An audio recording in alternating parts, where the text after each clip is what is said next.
नमस्कार दोस्तों। आज का जो सेशन होने वाला है वो समस्या समाधान पे होने वाला है। समस्या समाधान किसी भी पेपर में बहुत ज़्यादा पूछा जाता है और हमारे रोज़मर्रा के जीवन में भी बहुत सारी समस्याएं होती हैं, चाहे किसी को भी ले लीजिए, एक आम आदमी से लेकर के और एक किसी खास आदमी तक।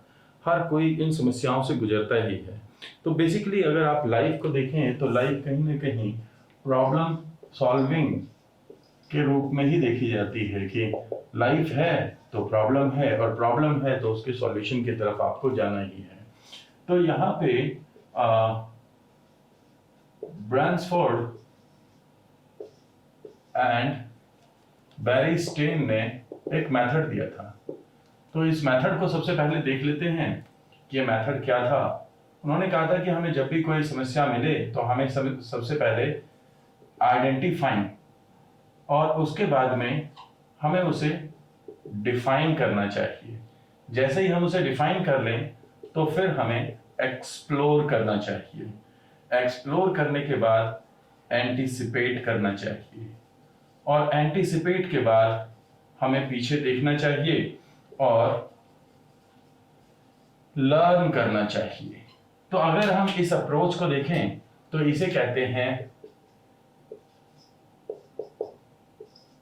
आइडियल अप्रोच, जिसमें कि आई आइडेंटिफिकेशन को, डी डिफाइन को, ई एक्सप्लोर को और ए एंटिसिपेट को और L look back and learn को रिप्रेजेंट करता है। हम इसमें करते क्या हैं? जैसे ही हम किसी एक सिचुएशन को देखते हैं, एक सिचुएशन आपकी है कि आपके पास में 24 घंटे का समय है जिसमें आपको घूमने भी जाना है, खाना भी खाना है, टेलीविजन भी देखना है, व्हाट्सएप भी यूज करना है, सोशल नेटवर्किंग की दूसरी साइट्स भी देखनी है, यूट्यूब पे अपने काम की वीडियोस और दूसरी एंटरटेनमेंट की वीडियोस, ये सारी चीजें करनी है। इसके अलावा आपको पढ़ाई करनी है और फिर आपको वो जो कट थ्रोट कंपटीशन है उससे भी बाहर आना है। ऐसे में जो मैनेजमेंट है, टाइम मैनेजमेंट और सेल्फ मैनेजमेंट, ये आपकी एक प्रॉब्लम है। अब इस प्रॉब्लम की आप समाधान कैसे करेंगे? पहले तो आपको आइडेंटिफाई करना पड़ेगा कि आपकी प्रॉब्लम है क्या। आपने आइडेंटिफाई कर लिया तो आपको डिफाइन करना पड़ेगा। डिफाइन ये करना पड़ेगा कि मेरे पास इतनी सारी चीजें हैं, तो आपको क्या करना होगा उस दौरान आप एक रिप्रेजेंटेशन क्रिएट करते हैं। रिप्रेजेंटेशन यानी कि समस्या का प्रतिनिधित्व, यानी वो इमेज जिससे आप समस्या को सॉल्व करने की तरफ बढ़ेंगे। और जैसे ही आप समस्या को सॉल्व करने की तरफ बढ़ेंगे तो आप करेंगे लुक फॉर सॉल्यूशन। आप बहुत सारे विषयों में से कुछ एक सॉल्यूशन ढूंढने की कोशिश करेंगे। जैसे ही आप उस सॉल्यूशन यानी एक्सप्लोर करेंगे और जैसे ही आप एक्सप्लोर करेंगे तो फिर आप क्या करेंगे?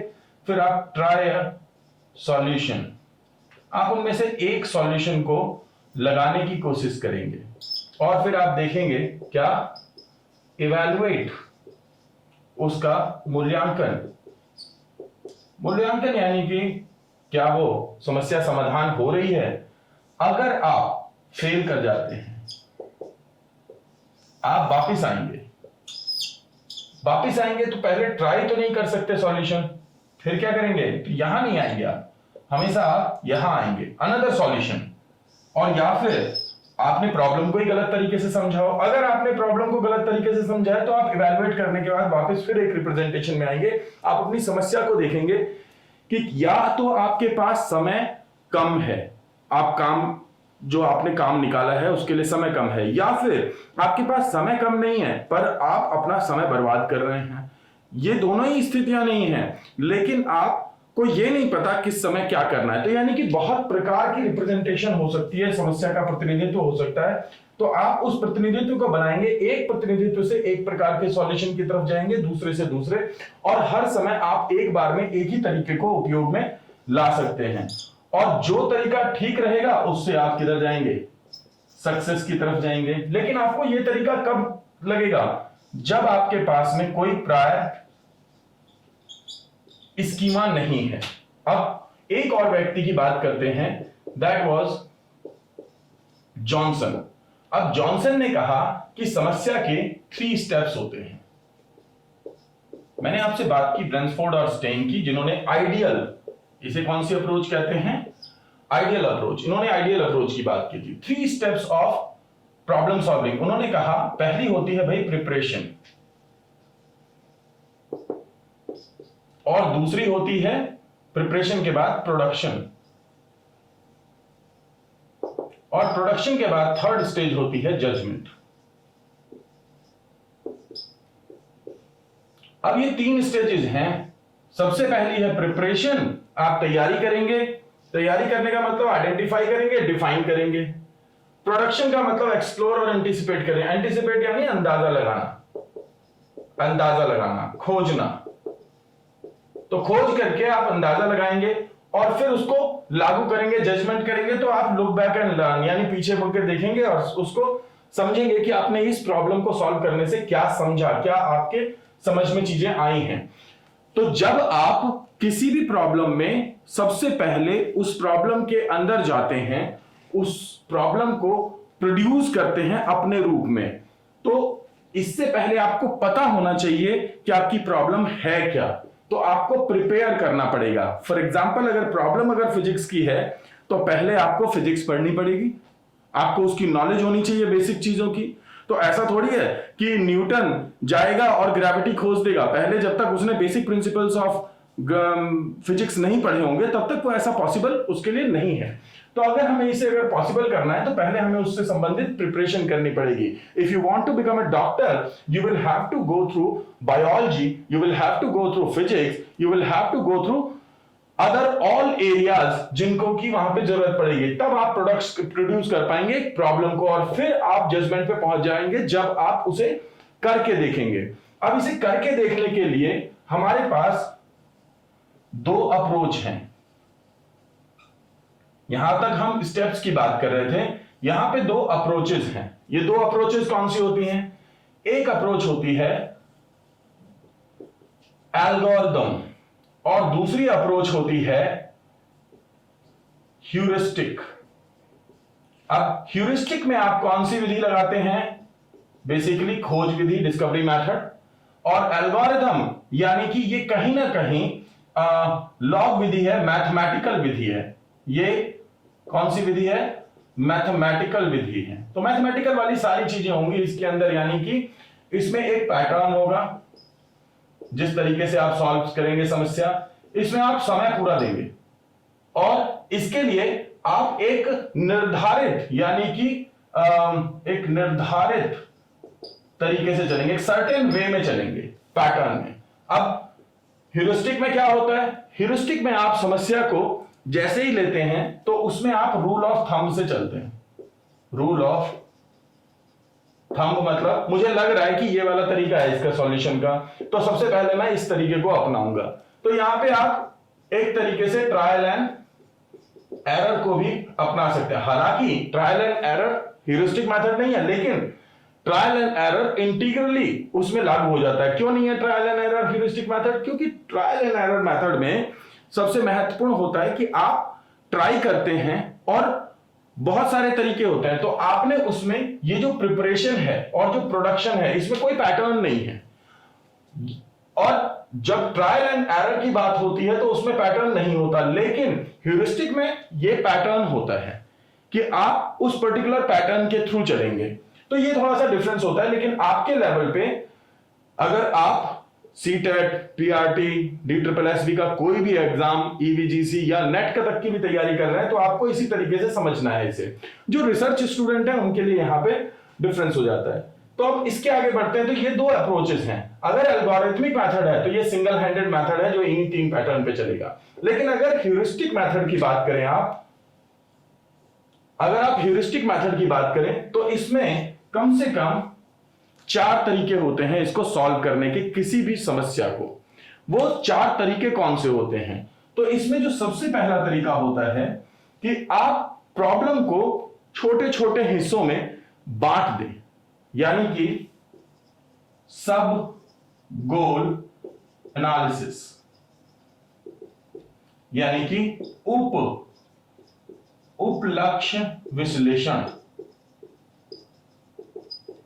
अब उप लक्ष्य विश्लेषण कैसे होता है? आप रोटी को पूरा नहीं खा सकते, तो रोटी खाना एक समस्या है आपके लिए। आप क्या करते हैं? उस रोटी को हिस्सों में बांट देते हैं। तो जब आप छोटे टुकड़ों में तोड़ते हैं, यानी कि होल से पार्ट्स की तरफ जाते हैं, यानी पूर्ण से छोटे हिस्सों की तरफ जाते हैं, तो वो क्या है? सब गोल एनालिसिस महत्वपूर्ण तरीका है। दूसरा तरीका मीन्स एंड एनालिसिस। दूसरा है मीन्स एंड एनालिसिस, यानी कि साधन लक्ष्य विश्लेषण। अब साधन और लक्ष्य विश्लेषण क्या है? साधन और लक्ष्य विश्लेषण में क्या होता है कि आप ये देखते हैं कि आपके पास में कितने साधन हैं और उनसे आप कैसे चलेंगे। फॉर एग्जाम्पल, अगर आप सुल्तान वाले प्रैक्टिकल में देखें, एक्सपेरिमेंट में देखें जो कि कोहलर ने किया था, तो उसमें खास बात क्या है? सुल्तान ने अपने आसपास देखा कि मेरे पास चीजें क्या है, डंडी है, डिब्बे हैं, और मुझे चाहिए क्या? केला चाहिए। तो केला हो गया वहां पे लक्ष्य, और साधन हो गए वो डंडी और डिब्बे। इसी तरीके से हम भी अपने आसपास देखते हैं सिचुएशन में कि हमारे पास कौन से साधन हैं और इनसे हम कैसे किसी चीज को अचीव कर सकते हैं। फॉर एग्जाम्पल, आप एक बाग में गए, आपको आम तोड़ने हैं, तो आम तोड़ने के लिए आप अपने आसपास देखेंगे कि आपके पास है क्या। अब एक टाइम में आपके पास हो सकता है रस्सी है, तो आपने रस्सी से आम तोड़ने की कोशिश की।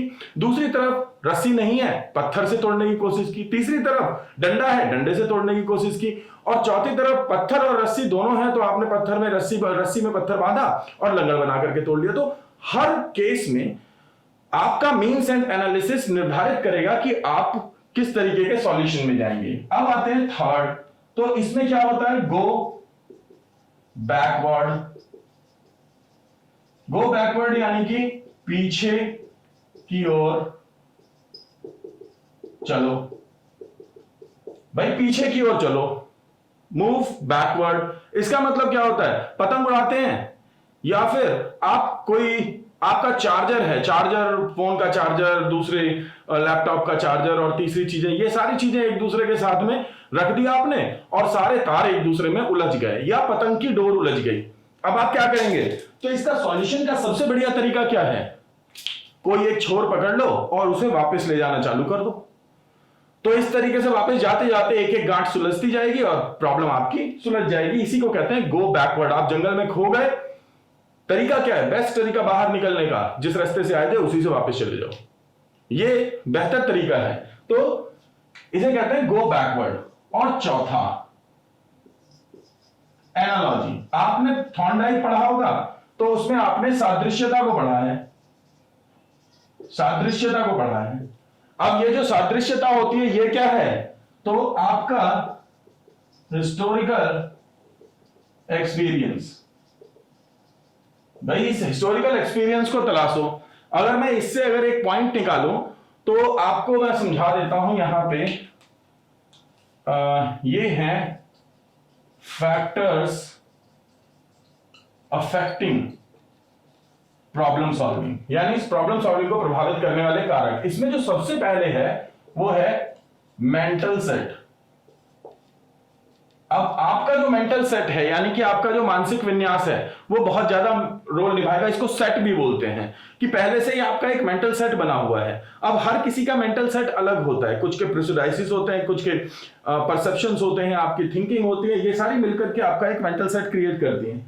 अब उस मेंटल सेट में अगर पहले से एनालॉजी है, फॉर एग्जाम्पल मेरी एक समस्या है, उससे संबंधित समस्या मैंने पहले भी सॉल्व की थी, तो मैं अगर उस समस्या के आधार पे अब की समस्या का हल करूंगा तो उसे कहेंगे एनालॉजी।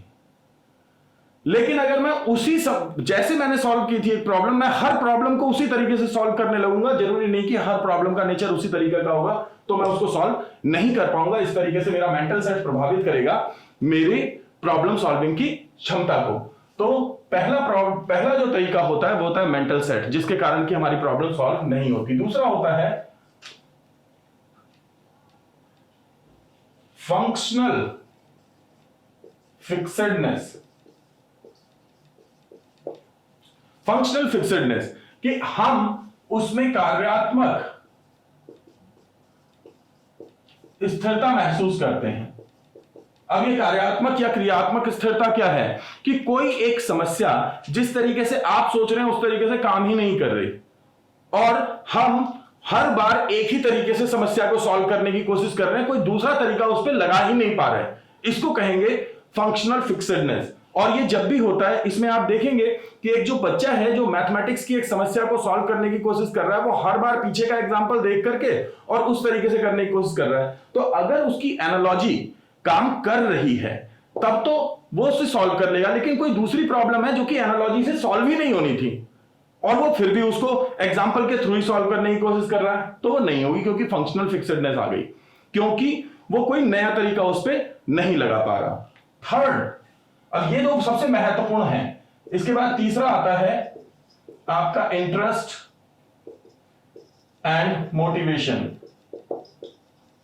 Interest and motivation. अब एक बच्चा है जो कि म्यूजिक में बहुत लीन है, वो म्यूजिक में काम करना बड़ा पसंद करता है और मैंने उसको पेंटिंग करने के लिए दे दिया, तो पेंटिंग की समस्या को वो नहीं कर पाएगा क्योंकि वो उसका इंटरेस्ट या वो मोटिवेटेड नहीं महसूस कर रहा उसकी तरफ।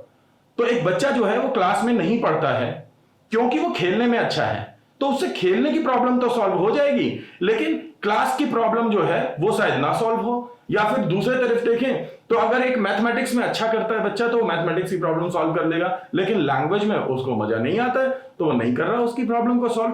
तो यहां पे जो खेल है सारा का सारा वो ये है कि बच्चा कैसे महसूस कर रहा है। और दूसरी बात, एक यहां पे महत्वपूर्ण चीज याद रखनी है कि आपकी फिजिकल एंड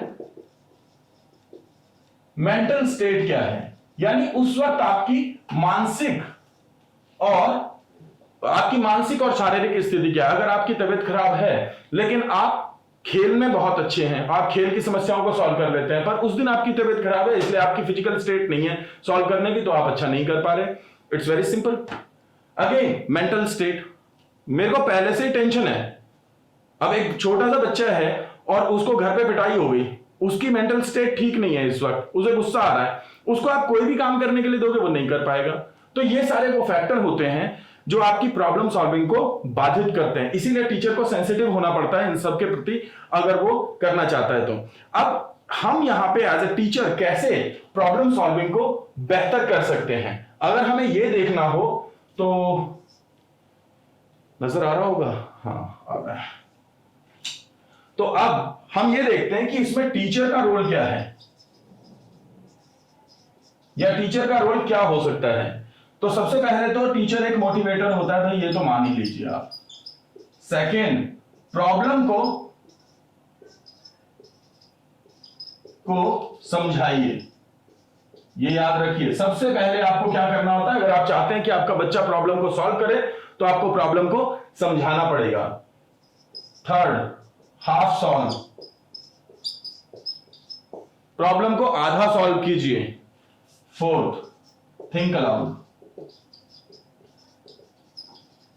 जब आप समस्या को सॉल्व कर रहे हैं तो थिंक अलाउड यानी कि बोल बोल के सोचिए, और बच्चे को भी यही कहिए बोल बोल के सोचिए। तो फिर उस दौरान क्या होगा कि वो जो सोच रहा है वो जब उसको बोलेगा तो आप उसको बीच बीच में क्यूज दे पाएंगे, उसको ठीक कर पाएंगे। इससे क्या होगा, वो मोटिवेटेड भी महसूस करेगा और प्रॉब्लम को सॉल्व कर पाएगा। और एक दो बार जब वो सॉल्व करेगा तो उसके बाद फिर वो अपने आप सॉल्व करने लगेगा। किसका फंडा है, तो भाई इसे अगर मैं यहां पे थोड़ी सी जगह ले लूं और आपको बता दूं तो वाइगॉत्स्की ने इसे कहा है एमकेओ। वाइगॉत्स्की ने प्रॉब्लम सॉल्विंग के लिए एमकेओ का फंडा दिया है। कोहलर ने इनसाइट का फंडा दिया है। इसीलिए ये जो थ्री स्टेज है इसमें एक स्टेज जुड़ जाती है और कभी कभी फोर्थ स्टेज आ जाती है, दैट इज कॉल्ड इंक्यूबेशन, जो कि जॉनसन ने कभी नहीं दी थी, बहुत बाद में जाकर के इसकी शुरुआत होती है। तो वाइगॉत्स्की, कोहलर। अगर पियाजे की बात करें तो पियाजे किसे कहता है प्रॉब्लम सॉल्विंग, अडेप्टेशन का। पियाजे के अनुसार अडेप्टेशन प्रॉब्लम सॉल्विंग है। और अगर हम इन थिंकर्स को अगर देखने की कोशिश करें और अगर हम देखें थॉर्नडाइक को, तो थॉर्नडाइक कहता है कनेक्शन बना लो। कनेक्शनिज्म प्रॉब्लम सॉल्विंग का एक तरीका है। ये सब प्रॉब्लम सॉल्विंग के तरीके हैं, यानी कि हमारी जो लर्निंग है, हमारा जो कॉग्निशन है, वो डायरेक्टली और इनडायरेक्टली इंटेलिजेंस के रूप में, इंटेलेक्चुअलिटी के रूप में, इमोशनल इंटेलिजेंस के रूप में, लर्निंग के रूप में, इन सभी तरीकों से हमारी प्रॉब्लम सॉल्विंग में मदद करता है। तो ये है पूरा का पूरा प्रॉब्लम सॉल्विंग। अगर आप इसे लागू करेंगे, बुक से एक बार पढ़ लीजिएगा, सब समझ में आ जाएगा। जब हम क्वेश्चन आंसर डिस्कस करेंगे तो इसका एक सेशन रहेगा जिसमें कि हम सेपरेट क्वेश्चन आंसर आपसे डिस्कस करेंगे, उसमें पार्टिसिपेट कीजिएगा और देखिएगा कि कितना आपको समझ में आया, आप अपनी प्रोग्रेस को चेक कर पाएंगे। Thank you so much.